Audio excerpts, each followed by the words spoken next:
आज हम बात करेंगे 5 ऐसी गलतियों के बारे में जो कि डायबिटीज़ या शुगर के मरीज़ अक्सर करते हैं और बाद में उनको बहुत बड़े बड़ी बीमारियां जैसे कि kidney failure, heart attack, brain stroke, अपना नज़रें कमज़ोर हो जाना, इन बीमारियों की वजह का कारण बनती हैं ये 5 गलतियाँ। सबसे पहली गलती क्या है कि जब आपको एक बार दवाई शुरू कर दी जाती है तो आप क्या करते हैं, ये सोचने लग जाते हैं कि ये दवाई तो हम खा ही रहे हैं तो हमें परहेज़ करने की कोई ज़रूरत नहीं है, कोई एक्सरसाइज करने की ज़रूरत नहीं है।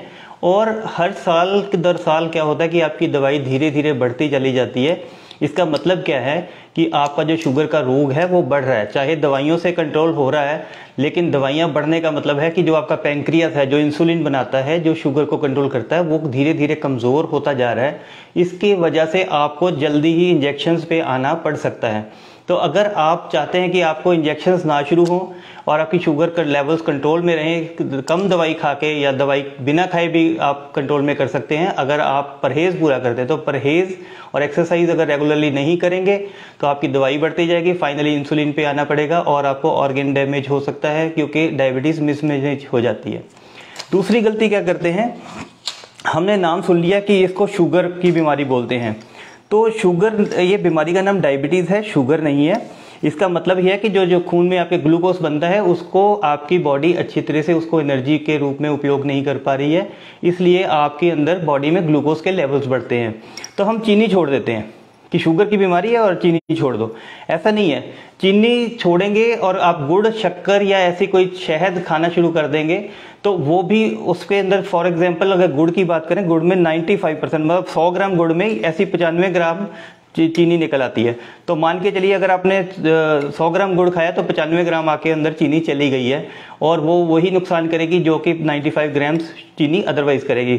ये बात अलग है कि अगर आपको शुगर नहीं है तो आप गुड़ खाएं, चीनी ना खाएं तो वो आपके लिए बेहतर होगा क्योंकि इसमें केमिकल्स भी होते हैं। लेकिन अगर आप गुड़ खा रहे हो और चीनी बंद भी कर दी है तो आपका शुगर की बीमारी या डायबिटीज़ की बीमारी उतनी ही आपको परेशान करेगी जितना कि चीनी खाने से करेगी। अब जो लोग ये दूसरी गलती नहीं भी करते हैं, बहुत सारे लोग हैं जो गुड़ भी नहीं खाते, शक्कर भी नहीं खाते हैं, चीनी भी नहीं खाते हैं, लेकिन वो एक चीज़ का ध्यान नहीं रख पाते हैं कि जो हम जो आटा खाते हैं इसमें लगभग इफेक्टिव जो कार्बोहाइड्रेट हैं फाइबर को निकाल के, तो लगभग 70% के करीब इसमें कार्बोहाइड्रेट रहते हैं और लगभग 80% के करीब राइस में कार्बोहाइड्रेट रहते हैं। कार्बोहाइड्रेट का मतलब क्या है कि लगभग 70% जो है, अगर 100 ग्राम आटा खाया तो 70 ग्राम आपके अंदर कार्बोहाइड्रेट जाएंगे जो कि धीरे धीरे आपकी बॉडी में ग्लूकोज को बनाना शुरू कर देंगे और आपके शुगर लेवल्स इंक्रीज करेंगे, ग्लूकोज लेवल्स इंक्रीज करेंगे। राइस जो है इसके अंदर और भी ज़्यादा नुकसान होता है क्योंकि इसके अंदर फाइबर भी नहीं होता और बहुत जल्दी आपके शुगर लेवल्स को बढ़ाती है। कई लोग सोचते हैं कि लो ग्लाइसेमिक इंडेक्स राइस खाते हैं, बाजार में ऐसी बहुत सारी चीज़ें हैं, लेकिन उससे कोई लंबा चौड़ा फर्क नहीं पड़ता। आपके शुगर लेवल्स राइस उतना ही बढ़ाएंगे अगर आप लो ग्लाइसेमिक इंडेक्स वाले भी खाएंगे। लो ग्लाइसेमिक इंडेक्स वाले राइस जो हैं आपकी शुगर को धीरे धीरे बढ़ाते हैं, लेकिन ग्लाइसेमिक लोड होता है, मतलब कहने का भाव है कि आपकी शुगर टोटल 24 घंटे में कितनी ज़्यादा ग्लूकोज आपके अंदर जाएगा वो बराबर ही रहेगा।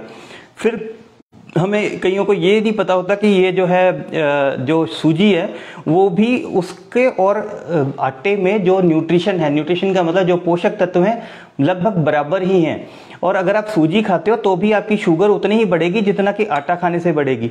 तो इसलिए कई बार क्या होता है कि हम आटा छोड़ के सूजी खाना शुरू कर देते हैं, उससे फर्क नहीं पड़ेगा। इवन आप मल्टीग्रेन अगर आटा खाते हैं उसमें भी मोस्टली जो ग्रेन्स होते हैं उनकी जो उसके अंदर जितनी कार्बोहाइड्रेट है वो लगभग व्हीट के जितना या गेहूं के जितना ही होते हैं।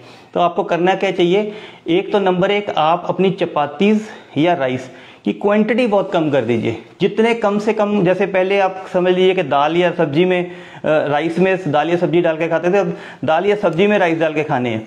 ये लगभग 40-50 ग्राम राइस हैं, इतने राइस आप बॉईल करके खा लेते हो तो नुकसान नहीं होगा। लेकिन अगर आप पूरी प्लेट भर के राइस खाते हैं तो आपकी शुगर लेवल्स कहीं के कहीं पहुंच जाएंगे, चाहे आप चीनी का एक भी दाना नहीं खाएं। और जो ये ब्रेड होती है, ब्रेड तो बिल्कुल भी रिफाइंड है, सबको पता है कि शुगर बढ़ाती है, लेकिन ये स्वाद में मीठी नहीं लगती और हमें ये नहीं ध्यान रहता ब्रेड खाते हुए या बिस्किट खाते हुए कि ये भी आटे या मैदे से बनती हैं और हम लोग इसको ज़्यादा कंज्यूम करते हैं, तो इस वजह से भी शुगर बढ़ते हैं। अगर ब्राउन ब्रेड खा रहे हो तो इंडिया में जो ब्राउन ब्रेड मिलती है और वाइट ब्रेड में लंबा चौड़ा अंतर नहीं है। उल्टा आपको ये नुकसान हो जाता है कि अगर आप वाइट ब्रेड खाते हैं तो डरते डरते खाएंगे कि शुगर ना बढ़ जाए, जब आप ब्राउन ब्रेड खाएंगे तो 1-2 पीस फालतू भी खा लेंगे कि इससे तो शुगर में कोई नुकसान नहीं होगा, तो ये तो हेल्दी हेल्दी है। ऐसा नहीं करना, आपने ब्रेड ब्राउन हो या वाइट दोनों ही अवॉइड करनी है। रोटी बनाने के लिए आप आटे में ज़्यादा से ज़्यादा आप बेसन का यूज़ करिए।